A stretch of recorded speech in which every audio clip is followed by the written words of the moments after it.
Hello students, how are you? I hope all of you are fine. So today we are going to discuss a new topic of chapter gravitation, that is variation of g with depth. मतलब depth के साथ जो g का value है acceleration due to gravity वो किस तरीके से आपका वेरी करता है उसी के बारे में डिस्कस करेंगे. In a previous video we have already discussed about the variation of g with height. Height के साथ किस तरीके से जी का वेरिएशन है वो प्रीवियस वीडियो में हम डिस्कस कर चुके हैं. ठीक है, तो देखिए सिंपली यहां पे जी के साथ वेरिएशन और डेप्थ के साथ लेट अस सपोज ये हमारा पूरा एक अर्थ है, इसका मास है m, mass of earth is equal to m. ठीक है, अब इस अर्थ पे इसके सरफेस से, ये सरफेस से h डेप्थ पे जाते हैं एंड h डेप्थ पे कोई एक पॉइंट P है जिसका रेडियस है r minus h. r is the radius of earth, r is the radius of earth की रेडियस है. और यहाँ पे जहाँ पे पॉइंट P पे जो आपका एक ऑब्जेक्ट रखा है या ब्लॉक रखा है इसके रेडियस है r माइनस h या r माइनस h डिस्टेंस पर है इसके सेंटर O से. This is the centre O. So now इस पॉइंट पे g का वैल्यू कैलकुलेट करने के लिए एज्यूम कर लेंगे हम यहाँ पे r माइनस h रेडियस का एक स्फीयर एज्यूम कर लेंगे और इसमें जो ग्रेविटी होगी बेसिकली वो किसके कारण होगा, वो इस r माइनस h रेडियस का जो एक स्फीयर है या हम कह सकते हैं कि अर्थ का ही एक पार्ट है या अर्थ का ही एक स्फेरिकल पार्ट है.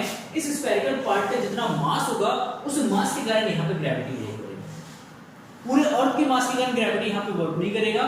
ये जो आपका स्फीयर है डॉटेड लाइंस जो बना रखा है, इस स्फीयर के कारण इस पॉइंट पे आपका क्या होगा, ग्रेविटी होगा. तो इस पॉइंट पे हम ग्रेविटी कैलकुलेट करके फिर acceleration due to gravity calculate कर सकते हैं. So now let us suppose m is the mass of earth and m is equal to mass of earth and r is equal to radius of earth. ये आपका अर्थ का radius हो जाएगा and r minus h is the radius of sphere. r minus h is equal to radius of spherical part of earth. जो spherical part है उस spherical part का ही radius. So now value of g at the surface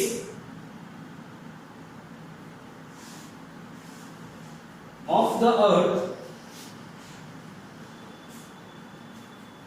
ठीक है, the value of g at the surface of the earth, अर्थ के surface पे g का वैल्यू होगा g is equal to capital G m by r का square या r का square.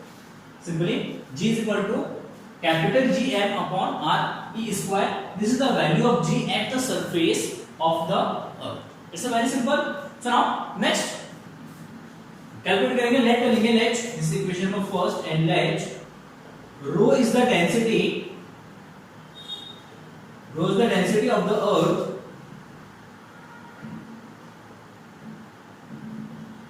Row is the density of the earth. Earth की density रो है ऐसा हम अज्यूम करते हैं. ठीक, देन मास ऑफ अर्थ का जो मास होगा m that is equal to rho into volume. Mass जो है आपका डेंसिटी इनटू वॉल्यूम के इक्वल होता है. तो mass m is equal to rho into volume is 4/3 pi r cube. This is equation number 2. So now next जो हमारे पास ये डॉटेड लाइन का एक स्फीयर है, स्फेरिकल पार्ट है अर्थ का. इस स्फेरिकल पार्ट का मास निकाल लेते हैं. The mass of the spherical part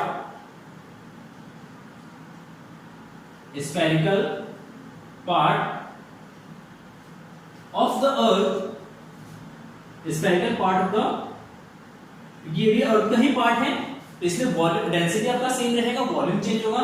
then mass that is represented by m dash. इसे रिप्रेजेंट करते हैं m डैश रिप्रेजेंट करते हैं.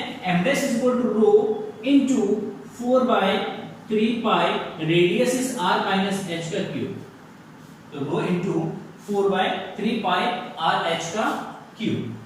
So now the value of g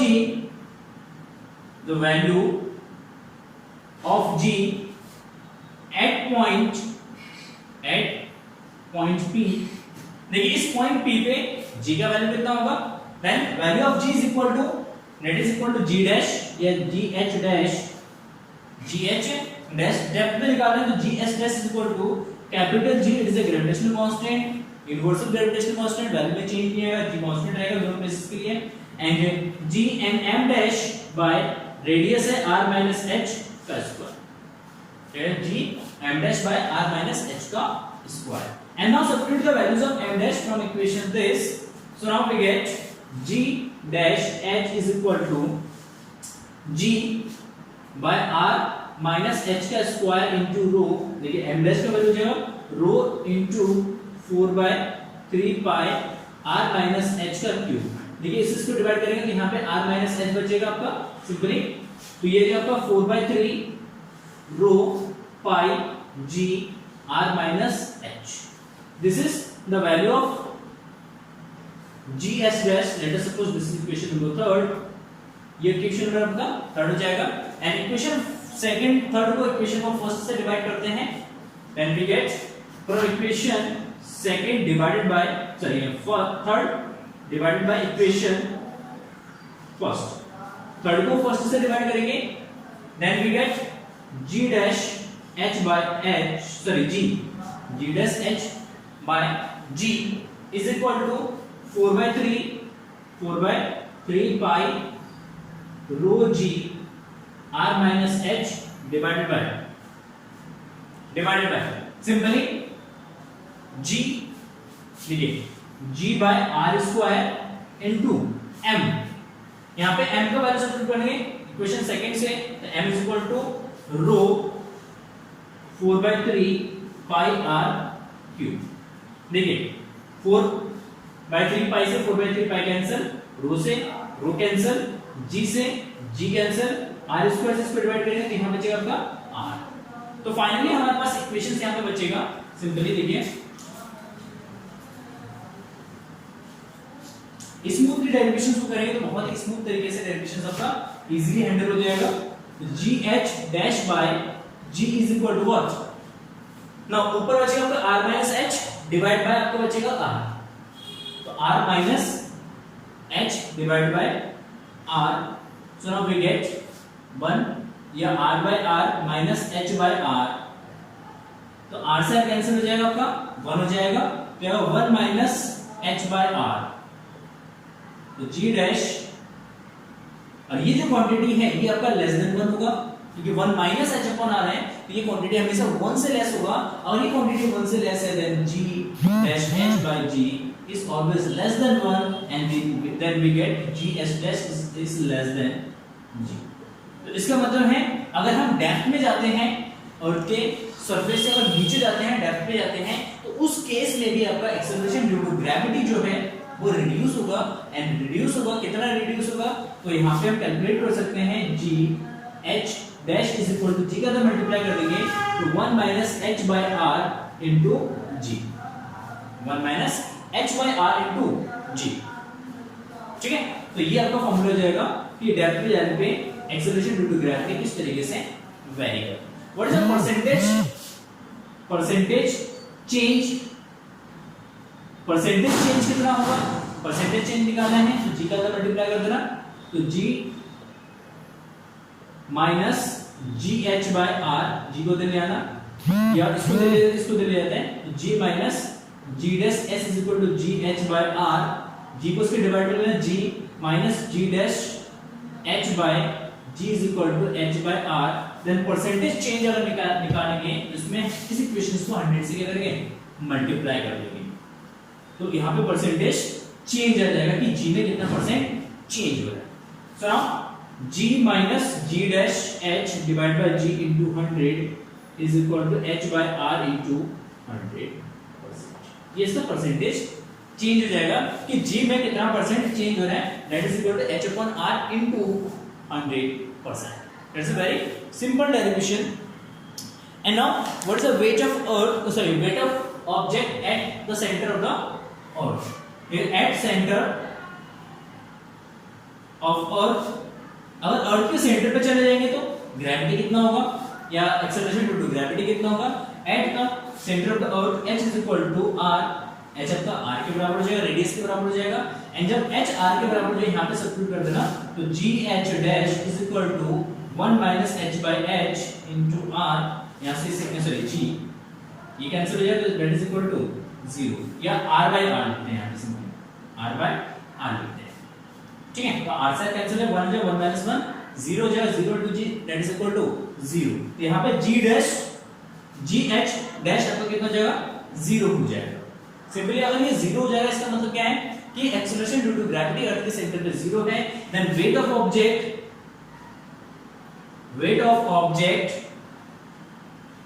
का वेट कितना होगा? w is equal to m g dash h, and g dash h का value 0 है, दैट इज 0। इसका मतलब अगर आप अर्थ के सेंटर पे चले जाएंगे तो अर्थ के सेंटर पे आप वेटलेस फील करेंगे, मतलब वहां पे आपका कोई वेट नहीं होगा, वेटलेस फील करेंगे। That's a very simple derivations. तो आई होप क्लियर हो गया होगा। एंड अगर हम रिलेशन निकालते हैं depth height h and depth d में, लेट अस सपोज कि अगर h हाइट पे और d डेप्थ पे g का वैल्यू सेम है, तो उस केस में g और d में क्या रिलेशन होगा?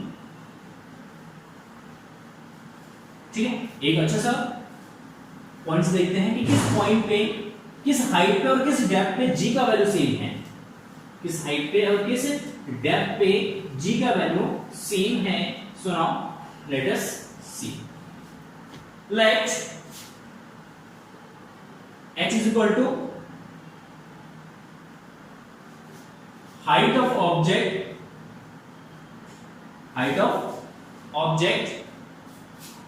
from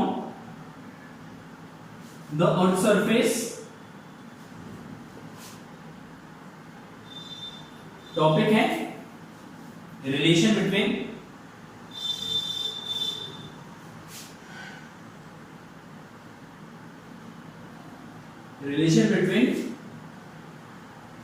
height h and depth d for the same